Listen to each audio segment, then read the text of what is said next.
हम पिछले दिनों से सीख रहे हैं प्रभु यीशु मसीह मानव जाति में सबसे अलग कैसे है। और इस विषय में अब तक जो बातें हमने सीखी हैं उसमें सबसे पहले हमने सीखा था संपूर्ण मानव जाति में केवल यीशु ही हैं जो कुंवारी के द्वारा जन्मे, यानी जिनका जन्म बाकी सबसे अलग है। और नंबर 2 पे हमने सीखा था यीशु ही है जो अपने संपूर्ण जीवन में, अपने संपूर्ण चाल चलन में पाप रहित थे, निष्पाप थे, जो पाप से अज्ञात थे, जिनके मुख से कभी कोई छल की बात नहीं निकली, जो गाली सुनकर गाली नहीं देते थे, केवल यीशु। और तीसरी बात हमने देखा था कि यीशु ही है जो अपने लिए नहीं मरा बल्कि पापियों के लिए मरा, पापी मानव जाति के लिए मरा, ताकि विश्वास करने वालों को मौत के बंधनों से छुड़ा सके। और चौथी बात हमने देखा कि यीशु ही है, केवल यीशु ही है जो मरने के बाद तीसरे दिन जिंदा हो उठा। बाकी मानव जाति में जितने आए मर गए, मरने के बाद मौत ने जकड़ लिया, कोई भी जिंदा हो नहीं पाया। केवल यीशु है जो तीसरे दिन मरे हुए में से जिंदा हो गया। और इसी क्रम में, इसी सीरीज में आज हम सीखेंगे कि केवल यीशु ही है, केवल यीशु ही है जो जी उठने के बाद देखते देखते स्वर्ग में उठा लिए गए। आज इस विषय को हम सीखेंगे। उसके लिए आइए हम परमेश्वर के वचन से पढ़ेंगे प्रेरितों के काम 1 अध्याय, उसका 6 वचन से 9 वचन तक हम पढ़ेंगे। प्रेरितों के काम 1 अध्याय का 6 वचन से 9 वचन तक हम पढ़ेंगे। प्रेरितों के काम 1 का 6 से 9। अतः उन्होंने इकट्ठे होकर उससे पूछा, हे प्रभु, क्या तू इसी समय इज़राइल को राज्य फिर देगा? उसने उनसे कहा, उन समयों या कालों को जानना जिनको पिता ने अपने ही अधिकार में रखा है तुम्हारा काम नहीं, परंतु जब पवित्र आत्मा तुम पर आएगा तब तुम सामर्थ पाओगे, और यरूशलेम और सारे यहूदिया और सामरिया में और पृथ्वी की छोर तक मेरे गवाह होगे। यह कहकर वो उनके देखते देखते ऊपर उठा लिया गया, और बादल ने उसे उनकी आंखों से छिपा लिया। हाँ, इधर हम जो परमेश्वर का वचन हम पढ़ते हैं, इधर स्पष्ट लिखा हुआ है कि उनके देखते देखते वो ऊपर उठा लिया गया। बात करते करते, जब वो बात कर रहा था, जब वो पवित्र आत्मा के बारे में बता रहा था कि तुम जब पवित्र आत्मा तुम पर आएगा तुम सामर्थ पाओगे, और यरूशलेम में और यहूदिया में और सामरिया में और पृथ्वी की छोर तक मेरे, ये कहने के बाद वो उनके देखते देखते स्वर्ग पर उठा लिया गया। और कब तक उनको दिखाई देता रहा? जब तक बादलों के पार नहीं चला गया, जब तक बादलों ने उसे छिपा नहीं लिया, तब तक वो उनको जाते हुए दिखता रहा। तो हम देखते हैं ये यीशु, हम जो विषय लेकर चल रहे हैं, सबसे अलग है। तो ये यीशु है कौन? वास्तव में है कौन? परमेश्वर का वचन हमें बताता है। भजन संहिता 47 का 5 वचन हम पढ़ें। भजन संहिता 47 का 5। भजन संहिता 47 अध्याय का 5 वचन। परमेश्वर जय जयकार सहित यहोवा नरसिंगे के शब्द के साथ ऊपर गया है। हाँ, देखिए इधर कितना स्पष्ट तरीके से परमेश्वर का वचन हमें बता रहा है कौन गया है। परमेश्वर कैसे गया है?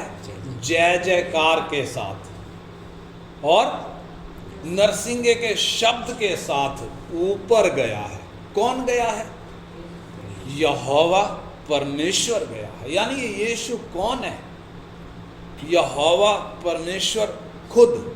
और कैसे गया है? ललकार के साथ गया है, जय का तुरई फूंकते हुए गया है। यानी किस पर जय पाई? यीशु के रूप में जब परमेश्वर इस धरती पर आया, यानी सर्वशक्तिमान परमेश्वर जो सारे जगत का, जो सारे ब्रह्मांड का रचने वाला है, इंसान का शरीर लेकर इस धरती पर आया और इंसान के शरीर में उसने अपने आप को, यानी अपने शरीर को पाप बलि होने के लिए बलिदान कर दिया। पाप बलि के तौर पर बलिदान कर दिया। क्यों बलिदान कर दिया? ताकि पाप का पूरा इलाज करे, और उसने उस बलिदान के द्वारा पाप का इलाज किया। पाप का इलाज केवल नहीं, क्रूस के द्वारा उसने शैतान के सिर को कुचला, शैतान के अधिकार को तोड़ दिया, और तीसरी बात, उसने मौत के जबड़े को भी क्या कर दिया? फाड़ दिया। मौत के अधिकार को तोड़ दिया। मौत को हराकर वो जय जयकार के साथ ऊपर गया है। अगर हम देखें तो मनुष्य जाति के सामने ये 3 पहाड़ हैं, बड़े पहाड़ हैं। कौन कौन? पाप, शैतान और मौत। इंसान जाति, बेशक बड़े बड़े महापुरुष इस जगत में आए, मनुष्य जाति में देखें तो बड़े बड़े लोग आए, ज्ञानवान आए, बलवान आए, बुद्धिमान आए, गुरु आए, सतगुरु आए, अवतार आए, कितने बड़े बड़े आए, लेकिन इन 3 पहाड़ों पर क्या नहीं कर सके? जय प्राप्त नहीं कर सके। पाप से हार गए, शैतान से हार गए, मौत से हार गए। यानी मानव जाति के लिए इन 3 पहाड़ों पर जय पाना असंभव है। ऐसे में सर्वशक्तिमान परमेश्वर इंसान का शरीर लेकर इस धरती पर क्यों आए? ताकि इन तीनों पर जय प्राप्त करके विश्वास करने वालों को क्या दे? जीवन दे सके। इसलिए उधर लिखा है, हमने पढ़ा, यहोवा परमेश्वर जय जयकार के साथ, नरसिंगे के शब्द के साथ ऊपर गया है। क्या करके गया है? जय प्राप्त करके गया है, काम पूरा करके गया है। इसलिए ललकार के साथ गया है। यानी जो मानव जाति के लिए असंभव था, जो किसी भी इंसान के लिए असंभव था, यीशु ने वो पूरा करके दिखाया। और ये यीशु कौन? सर्वशक्तिमान परमेश्वर खुद इस धरती पर आया। और इसके अलावा हम देखते हैं, प्रेरित 1:3 भी पढ़े हैं, प्रेरितों के काम 1:3। जी उठने के बाद यीशु, जी उठने के बाद कैसे, क्या लिखा है? हाँ, उसने दुख उठाने के बाद, दुख उठाने, क्रूस का दुख उठाने के बाद बहुत से पक्के प्रमाणों से, बहुत से पक्के प्रमाणों से अपने आप को उन्हें जीवित दिखाया, उन्हें जीवित दिखाया। अपने चेलों को क्या दिखाया? जीवित दिखाया। कैसे? बहुत से पक्के प्रमाणों के द्वारा। हाँ, और 40 दिन तक, 40 दिनों तक वो उन्हें दिखाई देता रहा। वो उन्हें क्या करता रहा? दिखाई देता रहा। 40 दिनों तक दिखाई देता रहा। हाँ, और परमेश्वर के राज्य की बातें करता रहा। परमेश्वर के राज्य की बातें करता रहा। यानी 40 दिन क्यों? इधर वो बात लिखी है, 40 दिन क्यों? क्योंकि ये जो चेले क्या समझ रहे थे? यीशु के क्रूस की मृत्यु के द्वारा सब कुछ क्या हो गया? खत्म हो गया। और ये सोचकर वो अपने अपने पुराने काम पर चले गए। जो मछुआरे थे, मछली पकड़ने के लिए चले गए। यानी यीशु अगर जी उठने के बाद 40 दिन इस धरती पर ना रहता तो इन चेलों का वापस आना संभव नहीं था। क्योंकि इनके लिए क्या हो गया? खेल खत्म हो गया। क्योंकि ये क्या सोच रहे थे? उधर हमने पढ़ा ना, उसमें 6 वचन में पढ़ा, चेले क्या समझते हैं कि यीशु, चेले केवल नहीं, इस्राएल सारा का सारा, ये यीशु, ये अगर मसीहा है तो हमें राज्य फेरेगा, रोमी साम्राज्य को हराकर हमें क्या करेगा? राज्य हमें लौटाएगा। परंतु इधर यीशु ने स्पष्ट बताया कि मैं ये वाला राज्य फेरने नहीं आया। मेरा राज्य इस धरती का नहीं बल्कि स्वर्ग का है। कहता है अगर मेरा राज्य इस धरती का होता तो कौन लड़ता। यानी उसको सामर्थ्य थी कि वो राज्य फेर दे, लेकिन वो किस काम के लिए आया था? वो इस काम के लिए आया था ताकि एक एक जीवन के अंदर परमेश्वर का राज्य आत्मिक तौर पर स्थापित करे और अनंत काल के लिए जीवनों को क्या करे? तैयार करे अनंत काल के लिए। तो 40 दिन क्यों? ताकि चेलों को वापस लाए। 40 दिन क्यों? ताकि उनको, इधर हमने पढ़ा, परमेश्वर के राज्य की बातें बताए। परमेश्वर के राज्य की बातें इधर लिखा ना, 1:3 में हमने पढ़ा, और उनको परमेश्वर के राज्य की बातें करता है, उनके साथ करता रहा और पक्के प्रमाण दे देकर उन अपने आप को उनको क्या दिखाया? जीवित दिखाया। और चेलों को एक महान काम के लिए, यानी महान काम कौन सा? सारे जगत के लोगों तक ये सुसमाचार पहुंचाने के लिए उनको तैयार किया इन 40 दिनों के अंतराल में। इसलिए चेले जो विश्वास नहीं कर पा रहे थे कि ये यीशु जिंदा हो जाएगा, जी उठने के बाद 40 दिन रहकर प्रमाण दिया, पक्का प्रमाण दिया कि मैं जी उठा हूं, इसलिए 40 दिन। और फिर उसका लूका 24 अध्याय का 50 से पढ़ें, लूका 24 अध्याय का 50 वचन से हम पढ़ें।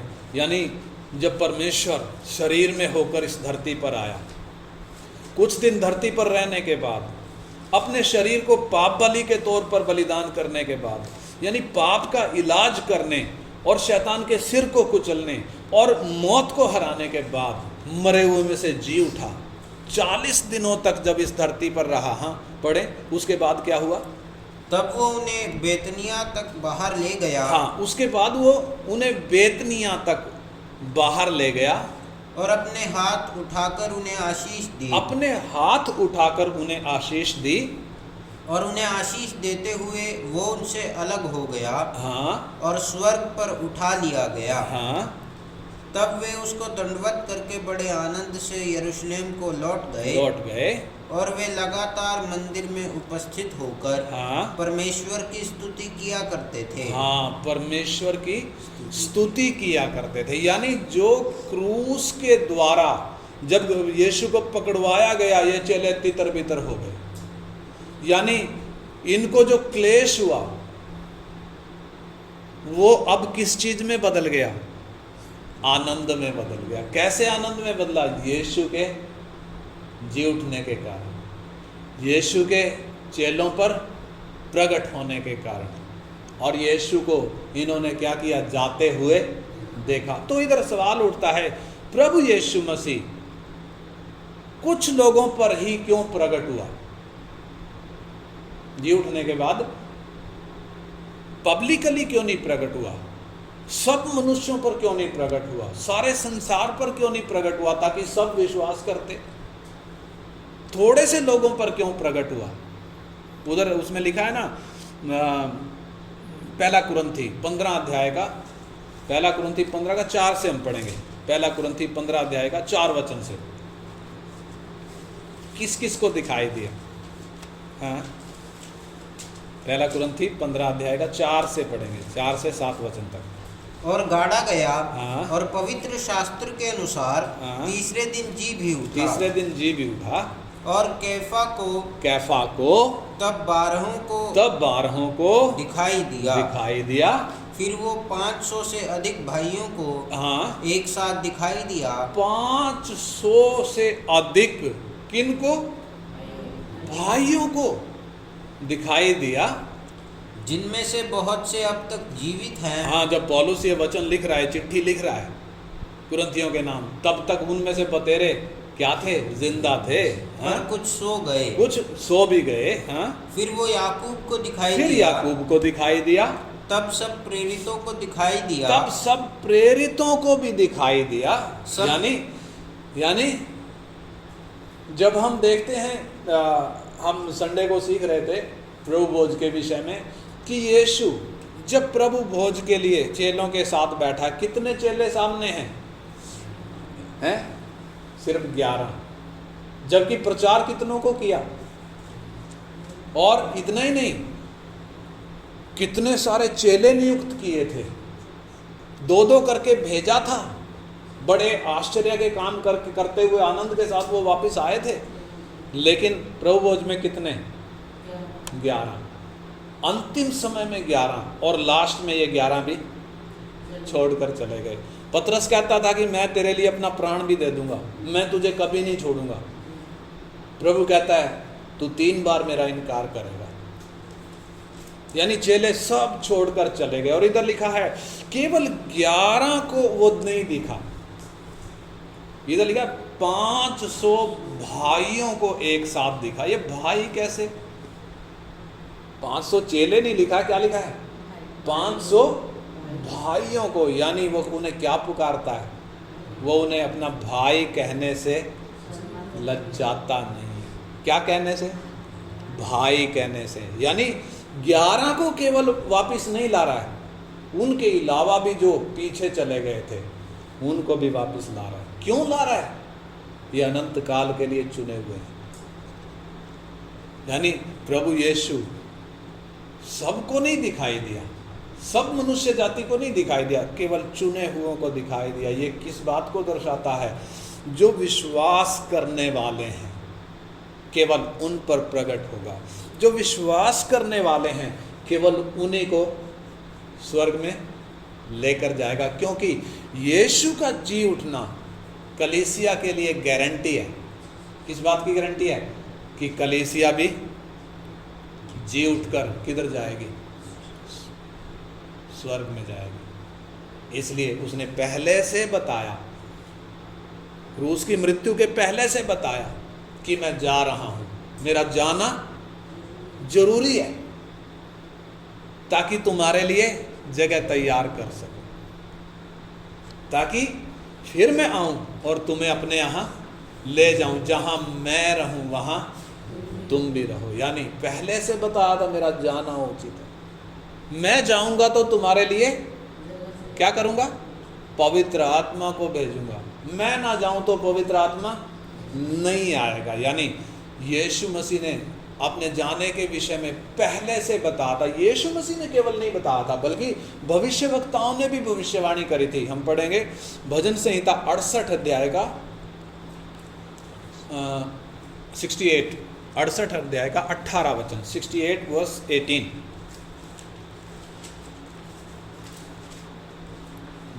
भजन संहिता 68 अध्याय का 18 वचन। तू ऊंचे पर चढ़ा, तू लोगों को बंधुआई से ले गया, तू लोगों को बंधुआई में ले गया। तूने मनुष्यों से वर्ण हटीले मनुष्यों से भी भेंटें ली, जिससे यह परमेश्वर उनमें वास करे। जिससे यहोवा परमेश्वर उनमें क्या करे? वास करे। इंग्लिश में पढ़ें तो उधर लिखा है कि मनुष्यों के लिए उसने क्या प्राप्त किए? दान प्राप्त किए मनुष्यों के लिए। इसी वचन को जब हम उसमें पढ़ते हैं इफिसियों की पत्री 4 का 8, उधर और स्पष्ट तरीके से लिखा है। इफिसियों की पत्री 4 का 8। इसलिए वो कहता है वह ऊंचे पर चढ़ा और बंधुआई को बांध ले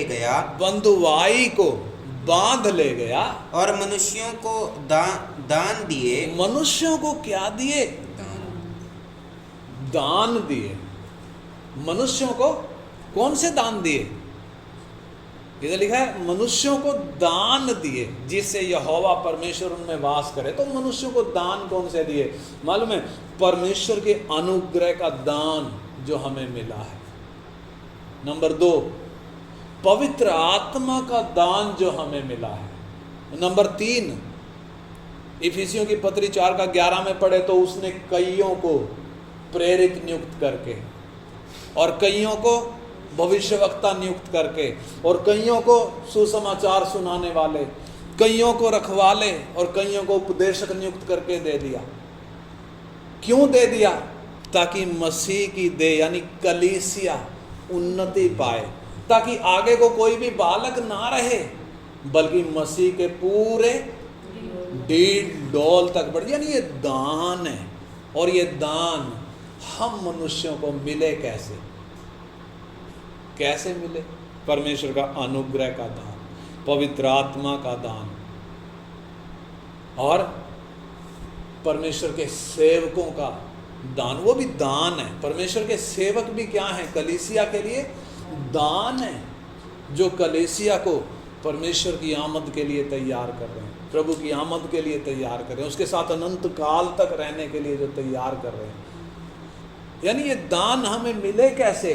प्रभु यीशु मसीह के द्वारा। वो कैसे? इधर लिखा है वो ऊंचे पर चढ़ा। ऊंचे पर कहाँ? स्वर्ग में, सबसे ऊंचे स्वर्ग में चढ़ा। वचन कहता है वो सब आकाशों से ऊपर चढ़ा, सारे आकाशों से ऊपर चढ़ा। और क्या करके ले गया? बंधुआई को बांध कर। बंधुआई को बांध कर कैसे ले गया?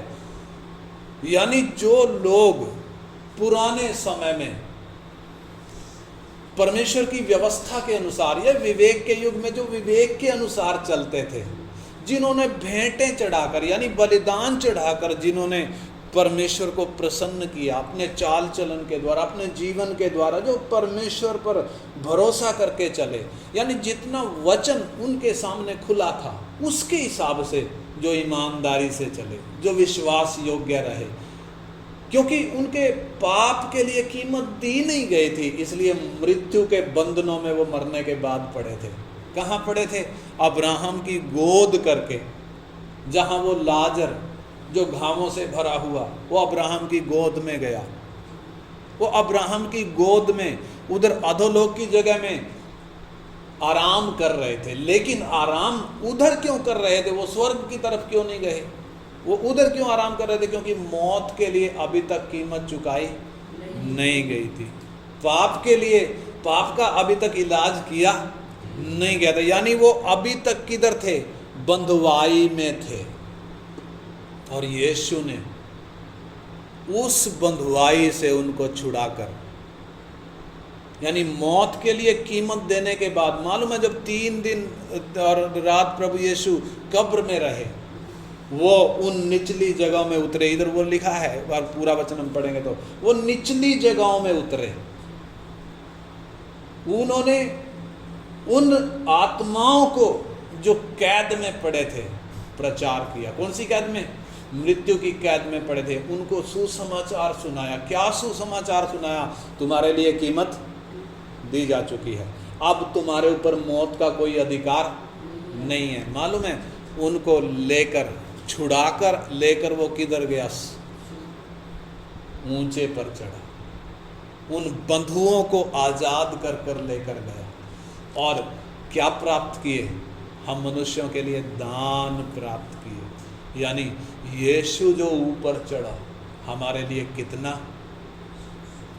कितना हमारे लिए रास्ता खोल दिया, ताकि हम भी किधर चढ़ें। वो हमारा, परमेश्वर का वचन कहता है वो हमारा अगुआ है, या यूं कहें वो उसका उसमें लिखा है, इब्रानी 6 का 20 वचन पढ़ें। इब्रानियों की पत्री 6 अध्याय का 20 वचन। इब्रानियों की पत्री 6 अध्याय का 20 वचन, जल्दी से। जहाँ यीशु ने मलकीसिदक की रीति पर हाँ। सदाकाल का महायाजक बनकर हाँ। हमारे लिए अगुआ के रूप में प्रवेश किया है। अगुआ के रूप में क्या किया है? अगुआ का मतलब इंग्लिश में लिखा four runner. Four runner, four runner का मतलब जो आगे आगे चलता है। कहाँ प्रवेश किया है?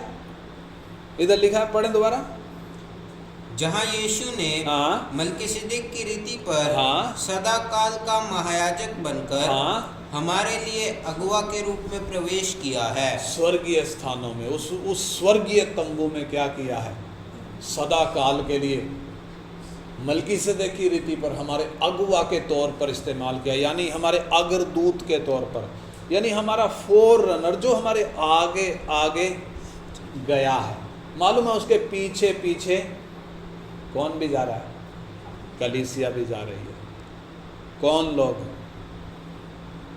जो यीशु के उस बलिदान के कारण, जो यीशु के जी उठने के कारण, जो यीशु के स्वर्गारोहण के कारण जो तैयार हुए हैं, जो उन दानों के कारण, जो दान उसने दिए, जो तैयार हुए हैं, जिनके पाप क्षमा हुए हैं, जो धर्मी ठहराए गए हैं, जो स्वर्गीय स्थानों में बिठाए गए हैं, जिन्होंने बपतिस्मा के द्वारा यीशु को पहना है, जो उसकी इच्छा के अनुसार चलते हैं, यानी कलीसिया, वो भी किधर? पीछे पीछे जाएगी। आगे आगे वो हमारा अग्रदूत गया है, पीछे पीछे हम भी जाने के लिए तैयार हो रहे हैं, यानी वो हमारा अग्रदूत है। चेलों को भी उसने कहा, यूहन्ना 13 अध्याय, यूहन्ना 13 अध्याय का 36 वचन, यूहन्ना 13 अध्याय उसका 36 वचन, 13 का 36। शमौन पतरस ने उससे कहा, शमौन पतरस ने उससे कहा, हे प्रभु तू कहाँ जाता तू है? कहाँ जाता है? जब यीशु जाने की बात कर रहा था, मेरा जाना जरूरी है करके, तो पतरस पूछ रहा है, प्रभु का चेला क्या कह रहा है, हे प्रभु तू कहाँ जाता है? तो यीशु ने उत्तर दिया, यीशु ने उत्तर दिया, हाँ, जहाँ मैं जाता हूँ, जहाँ मैं जाता हूँ वहाँ तू अभी मेरे पीछे आ नहीं सकता। अभी नहीं मेरे पीछे आ सकता, परंतु इसके बाद मेरे पीछे हाँ, आएगा। परंतु बाद में तू मेरे पीछे आएगा। हाँ, पतरस ने उससे कहा, बस बाद में तू मेरे पीछे, अभी मेरे साथ नहीं आएगा लेकिन बाद में आएगा। यानी प्रभु गारंटी दे रहा है, मैं जा रहा हूँ, तुम्हें भी साथ लेकर जाऊंगा। यूहन्ना 14 अध्याय में 1 से 3 वचन जब हम पढ़ते हैं, उसका पढ़ें 1 से 3, यूहन्ना 14 अध्याय 1 से 3। तुम्हारा मन व्याकुल ना हो, हाँ, तुम्हारा मन व्याकुल ना हो, परमेश्वर पर विश्वास रखो, हाँ, और मुझ पर भी विश्वास रखो। हाँ, मेरे पिता के घर में बहुत से रहने के स्थान हैं। हाँ, यदि ना होते तो मैं तुमसे कह देता, हाँ, क्योंकि मैं तुम्हारे लिए जगह तैयार करने जाता हूँ। मैं तुम्हारे लिए जगह जगह तैयार करने जाता हूँ, और यदि मैं जाकर हाँ, तुम्हारे लिए जगह तैयार करूँ, तुम्हारे लिए जगह तैयार करूँ, तो फिर आकर तुम्हें अपने यहाँ ले जाऊंगा, फिर आकर तुम्हें अपने यहाँ ले जाऊंगा, कि जहाँ मैं रहूँ हाँ, वहाँ तुम भी रहो। वहाँ तुम भी रहो। यानी हमें जो बुलाहट है, हम जो यीशु पर विश्वास करते हैं, हमें जो बुलाहट है, वो इस धरती की बुलाहट नहीं है। हमें बुलाहट कहाँ की है?